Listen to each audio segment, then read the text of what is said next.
Città della Pieve et Panicale sont deux mairies de l'Ombrie, à la frontière avec la Toscane. Les deux villes naissent au Moyen-Âge, autour d'une piève, église avec les fonts baptismaux. À Città della Pieve, il s'agit de l'église Saint-Gervais et Protée, à Panicale de l'église Saint-Michel-Archange.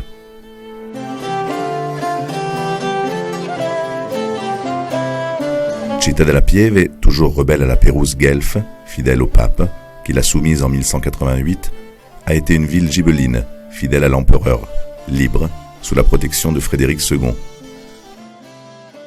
Sa structure urbaine et ses édifices s'inspirent à la sienne gibelline, caractérisée par la forte présence de briques.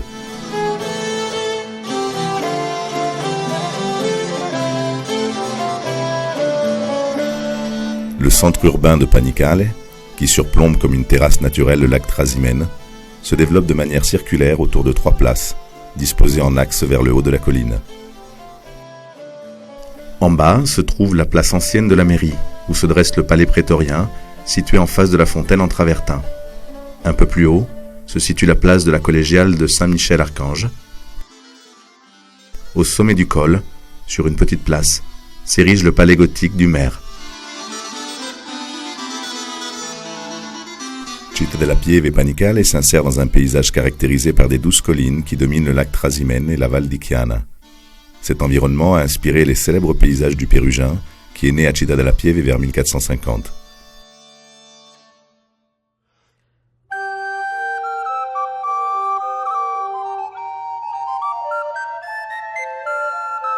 Ces lieux ont marqué la mémoire visuelle du maître depuis l'enfance, contribuant à la création d'une identité stylistique. Pour le Pérugin, le paysage n'est pas seulement un arrière-plan, un embellissement. Dans ses compositions, entre les personnages pensants du premier plan inspirés par la statuaire classique et le paysage vallonné du deuxième plan dont les deux contours s'éloignent à l'infini, se crée une dimension pathético-sentimentale qui tend à suggérer l'harmonieuse présence de Dieu dans l'univers.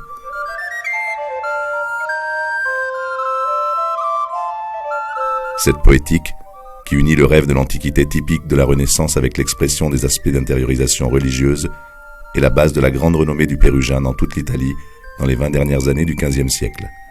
C'est lui qui interprète par sa peinture les exigences culturelles de la société italienne de son époque. À Città della Pieve, nous trouvons de nombreuses œuvres du Pérugin, à partir de l'adoration des mages dans l'église Santa Maria dei Bianchi. La fresque, réalisée en 1504, est une des plus riches de l'artiste. L'histoire est présentée comme une grande procession chevaleresque qui se perd dans un des paysages les plus vastes créés par le Pérugin. Dans ce paysage, qui rappelle le point de vue qui de Città della Pieve va vers le Trasimène et le Val di Chiana, le peintre a inséré des personnages dont les attitudes sont d'une grande élégance et rappellent ainsi la statuaire classique.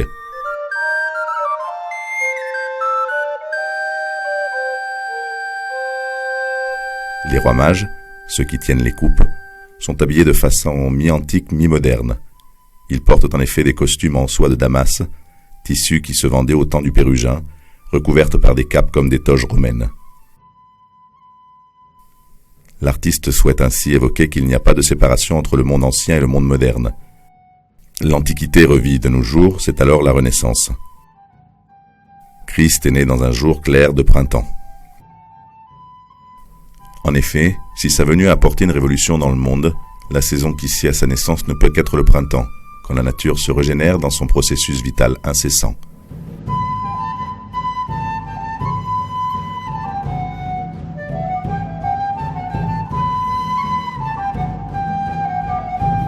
En 1505, le Pérugin peint le martyre de Saint-Sébastien dans l'église homonyme de Panicale. La fresque est conçue comme une pyramide centrale composée de 4 élégants archers, qui semblent danser autour du corps du saint qui reçoit placidement leurs flèches. Entre la scène et l'horizon se dresse un portique de saveur classique, formé par un arc de triomphe répété. Tout nous parle du rêve de l'Antiquité, dans une dimension ambiguë et mystérieuse. Quelle distance entre cette représentation et les intentions de la communauté pieuse de Panicale qui voulait rendre hommage à Saint Sébastien pour exorciser les terribles épidémies de peste. Quelle fidélité au contraire dans l'arrière-plan entre la plaine brumeuse du lac et le véritable panorama similaire de cette splendide terrasse sur le Trasimène qu'est Panicale.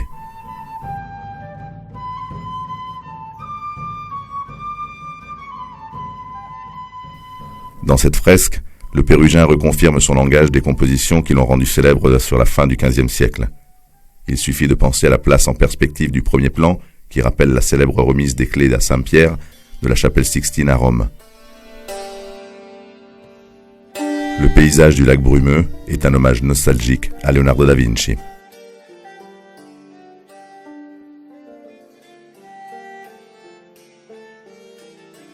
Aux relations du Pérugin sont à attribuer deux œuvres du début du XVIe siècle que nous trouvons à Panicale. La Nativité, de Giovanni Battista Caporali de la collégiale de Saint-Michel-Archange, et La Vierge avec l'enfant, ange musicien, et les saints de l'église de San Sébastien, œuvre récemment attribuée à Raffaello.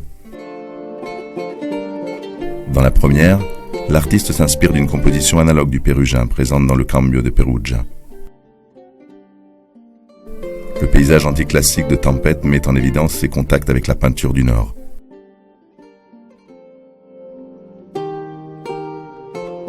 Dans la deuxième, qui dénote des relations plus étroites avec le Pérugin, nous pouvons déceler l'activité probable d'un jeune Raffaello, encore influencé par le maître.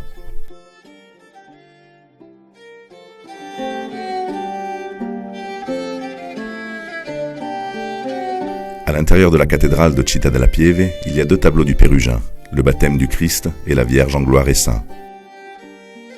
Dans le baptême du Christ, on remarque les motifs de la perspective centrale au sein de laquelle sont disposés les personnages étudiés sur la base de la statuaire classique. Ici, il est intéressant de noter la poétique typique du Pérugin qui consistait à disposer les personnages du premier plan dans une attitude contemplative avec en arrière-plan un panorama aéré et doux qui procède jusqu'au dernier horizon.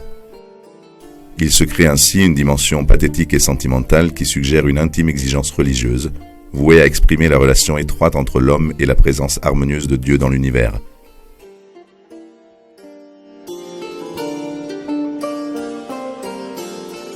La Vierge en gloire et saint, située au centre de l'abside de la cathédrale, est dédiée aux saints Gervais et Protée, titulaires de l'église et protecteurs de Città della Pieve.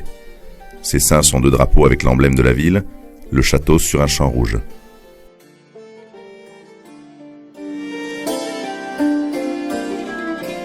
Pérugin n'a pas mis les bannières sous le vent naturel, ce qui équilibre la composition, mais dans une stricte symétrie et parfaite.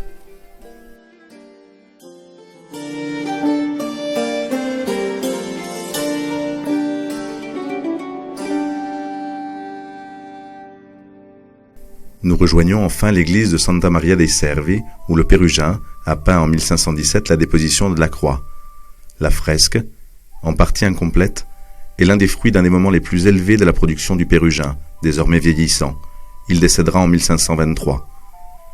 Le maître traduit la scène d'une manière très originale, presque impressionniste tant les touches du paysage sont rapides, en soulignant l'aspect dramatique avec intériorité pathétique très touchante.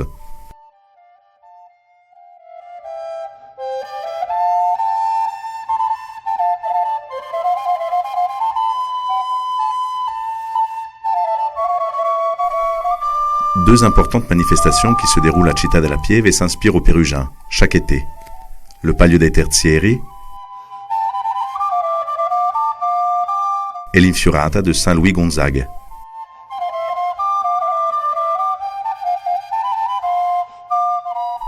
Le Palio, qui se déroule l'avant-dernier dimanche du mois d'août, est un défi de tir à l'arc sur des formes de taureaux entre les trois quartiers de la ville.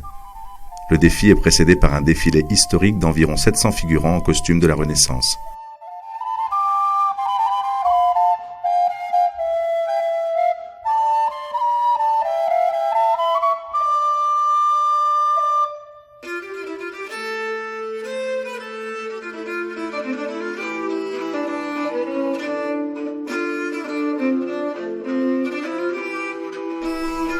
L'Infiorata, réalisé le dimanche le plus proche du solstice d'été, 21 juin, est un véritable hommage à la peinture de la Renaissance.